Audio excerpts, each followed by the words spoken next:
Hello friend, Radhe Radhe, जय श्री श्याम सभी को। और सबसे पहले तो मैं उनको सबको धन्यवाद कहूँगी जो इतना ज़्यादा हमें प्यार देते हैं और सपोर्ट करते हैं। बहुत बहुत धन्यवाद आप सबका। और किसी ने पूछा है कि सिस्टर जो है बाबू को क्या हुआ है, तो आज उसी के टॉपिक पे मैं थोड़ी सी चर्चा करूँगी आप सबके बीच।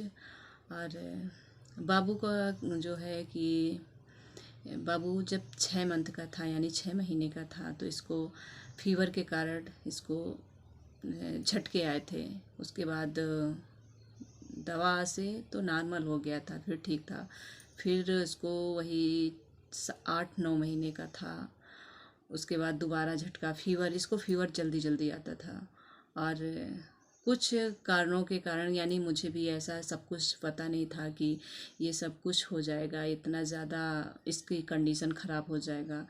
और जो सदस्य थे घर के, शायद मैं अब उनको क्या कहूँगी, लेकिन मैं एक बार ज़रूर कहना चाहूँगी कि उनकी सबकी लापरवाही थी, क्योंकि मैंने बताया, उन्होंने देखा, तो ये सब नॉर्मल है। लेकिन किसी ने मुझसे कहा था ये नॉर्मल नहीं है, इसको अच्छे डॉक्टर को दिखा दीजिए।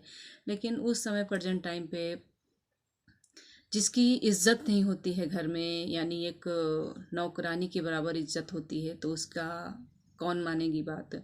तो वो तो मेरा बेटा था, मुझे पता था कि ये कंडीशन ख़राब है। लेकिन प्रेजेंट टाइम पे मेरे पास कुछ ऐसा नहीं था कि मैं इसको अच्छे हॉस्पिटल में ले जाकर के इसकी जांच करवाऊं और दिखाऊं। तो चलो ठीक है, वो छोड़ो। वही प्रेजेंट टाइम पे ऐसा हुआ। और उसके बाद जब दोबारा झटका आया तो तब भी नॉर्मल हो गया है, दवा के कारण ठीक हो गया। लेकिन जब तिबारा झटका आया तो बाबू के पूरी तरह से तहस नहस कर दिया। तो तिबारा झटका जब बाबू 1 साल का हो गया था उसके बाद आया था। इसको बस फीवर के कारण ही, जब इसको फीवर तेज़ आ जाता था तो तेज़ फीवर के कारण इसको झटके आए, और झटके से ब्रेन में स्वेलिंग इन्फेक्शन के कारण इसकी याददाश्त सब चली गई थी। डॉक्टर यही नहीं बताया, तो इसकी तभी से इलाज चलता रहा। और बाबू के आधे अंग में पैरालाइज हो गया था, हाथ पैर पूरे अकड़ गए थे। अब ये आप समझ सकते हैं कि मान लो कि इंसान कोमा में चले जाना, यानी कुछ भी ना जानना ना पहचानना सब। मैं उस बात को याद करती हूँ, आज भी मुझे बहुत ज़्यादा कष्ट होता है, क्योंकि वो एक एक बातें मुझे सब कुछ याद है। और जब अपने आँखों के सामने एक माँ जब अपने बेटे को अपने आंखों के सामने ऐसे कंडीशन में देखती है, तो उसकी हालत से, उसके दिल से पूछो, उसके अंदर से क्या चीख निकलती है, कैसी चीख निकलती है। तो वही मेरे साथ हुआ है। और आज तो लोग कहते हैं ना, अगर किसी के पास कष्ट होता है तो लोग बहुत ज़्यादा प्रवचन देने लगते हैं, बहुत ऐसे बातें सुनाने लगते हैं।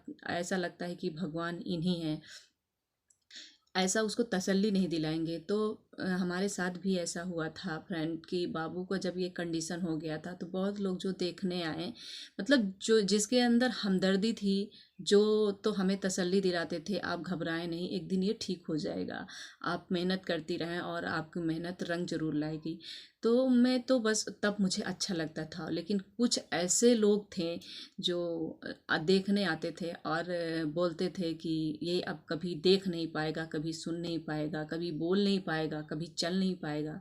तो उस आप समझ सकते हैं, जिस माँ का बेटा हो या बेटी हो इस पोजीशन से हो, और कोई सामने वाला आके बोल दे कि ये कभी ग्रोथ इसका होएगा ही नहीं, और ये कभी बोल नहीं पाएगा, चल नहीं पाएगा, सुन नहीं पाएगा, देख नहीं पाएगा, तो उस माँ का क्या हाल होगा। तो उस समय में एकदम, मतलब खुद को नहीं मैं संभाल पा रही थी, और मेरा संभालने वाला कौन ही था।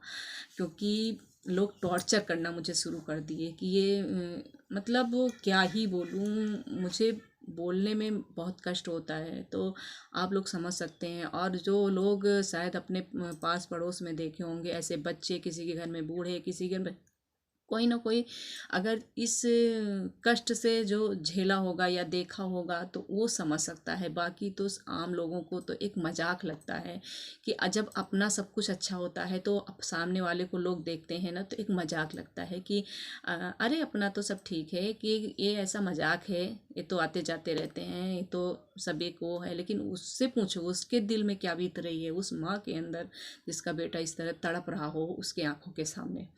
तो उसी तरह मेरे साथ हुआ है। और उस समय मैं एक डिप्रेशन यानी मैं डिप्रेशन की शिकार हो चुकी थी कि मुझे कुछ भी नहीं समझ में आ रहा था और लोग टॉर्चर पे टॉर्चर करना शुरू कर दिए। लेकिन प्रेजेंट टाइम पे शायद जो मुझे सहायता किए हैं, जो हमको पूरी तरह से सपोर्ट किए हैं, जो बाबू को थामा है और हमें अब उनको क्या कहें, तो वो तो उनको तो मैं नारायण के रूप में मानती हूँ। उन्हें हम क्या ही दर्जा दूँ, चाहे वो मेरे भाई हों, चाहे मेरे बहन हो, चाहे मेरे पिताजी हों, चाहे मेरी माँ हो। और मैं उन्हें एक माँ और पिता भाई बहन का दर्जा उन्हें नहीं दे सकती। मैं उन्हें एक नारायण का दर्जा दे रही हूँ, क्योंकि उन्होंने जो इतना समय गिरते हुए समय पे कौन साथ देता है। तो फ्रेंड मैंने देखा है ये दिन भी आना बहुत ज़रूरी रहता है, क्योंकि ये दिन आते हैं तब भी इंसान के अंदर से असली मुखौटा देखने को मिलता है। तब भी मुझे देखने को मिला कौन अपना और कौन पराया है। उस समय तो लोग तब मुझे ऐसा लगा कि बस यही लोग अपने हो सकते हैं। बाकी जो अगर अपने बुरे वक्त पे जो साथ देता है ना, वो शायद तुम्हें खोने से डरता है। तो वही लोग हमें साथ दिए जो हमें हमें और हमें बेटे को खोने से डरते थे। तो उनको भी बहुत बहुत धन्यवाद कहूँगी इस वीडियो के माध्यम से। वो हमारे कितने ही गहरे हों, कितने मेरे माँ बाप भाई बहन कुछ भी हों, लेकिन मैं उन्हें नारायण मानती हूँ। वो हमारे भगवान हैं और मरते दम तक आखिरी सांस तक वो हमारे भगवान ही रहेंगे। तो कहीं मैं भावुक हो जाती हूँ।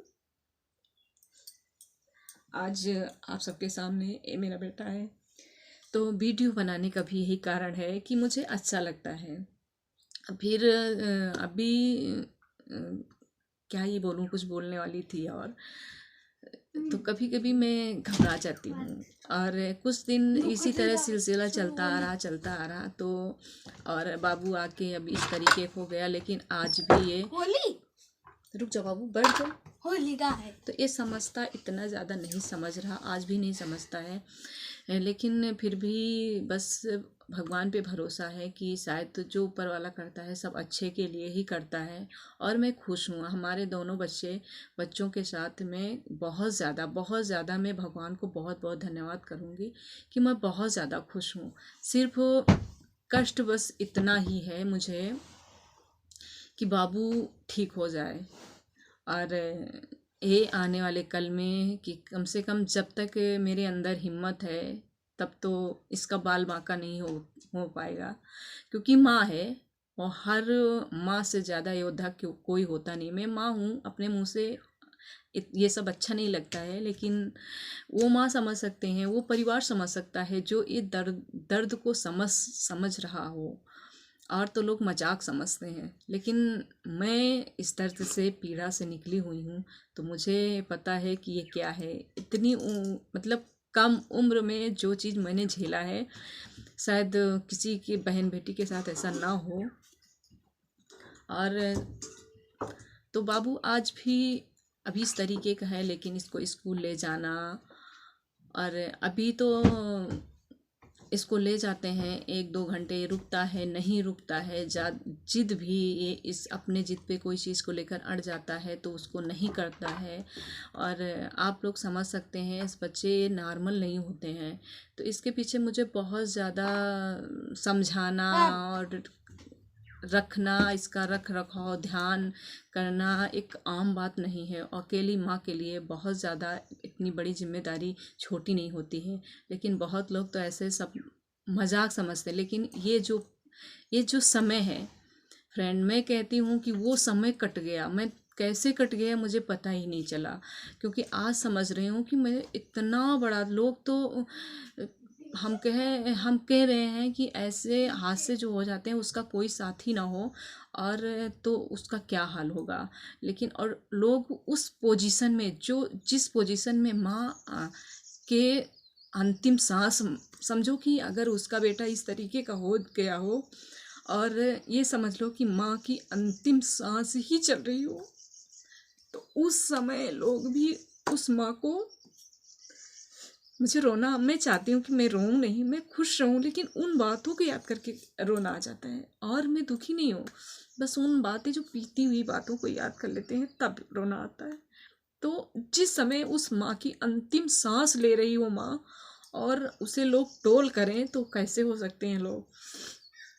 तो उनको भी मैं बहुत बहुत धन्यवाद कहूँगी, क्योंकि उन लोगों से जो टोल करते थे ना लोग, जो पता चला कि वो हैं कैसे लोग, तो उनसे एक मुझे प्रेरणा मिली है, एक सीख मिली है। मैं भी उन्हीं लोगों से बहुत कुछ सीखा है, तो उन्हें भी बहुत बहुत धन्यवाद। क्योंकि ऐसे लोग अगर ना मिलते तो शायद मुझे भी सीख ना मिलती। तो इस वीडियो में मैं यही बताना चाहूँगी, और मुझे फिर आगे हम मिलेंगे नेक्स्ट वीडियो में। तो हम अपने बारे में, बाबू के बारे में, और हमारे पीछे वीडियो जो छूट गए हैं अभी इसमें पड़े हुए हैं, आप लोग देख सकते हैं। और वीडियो बनाने का मेरा मकसद बस यही है कि मुझे अच्छा लगता है। और आज मेरा बाबू इस पोजीशन से है, कल किस तरीके का होगा, तो आने वाले कल में अगर किसी के साथ, एक तो मैं तो भगवान से प्रे करूँगी किसी के साथ जो जैसा मेरे साथ हादसा हुआ है किसी के साथ ना हो। अगर बाई चांस किसी के साथ हो रहा है, तो एक माँ जो झेल रही आज मेरा बेटा इस तरीके से, आने वाले कल में किस तरीके का होगा, तो उसको देख के लोग अपने मन को शांति पहुंचा सकते हैं, शांत रह सकते हैं, एक भगवान से प्रे कर सकते हैं कि भगवान मेरा भी एक दिन अच्छा आ जाए।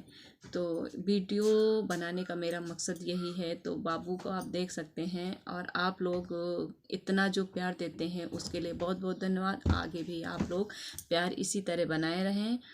तो राधे राधे, जय श्री श्याम, फिर मिलेंगे। बाय बाय, बाय बाय करो बाबू, बाय बाय।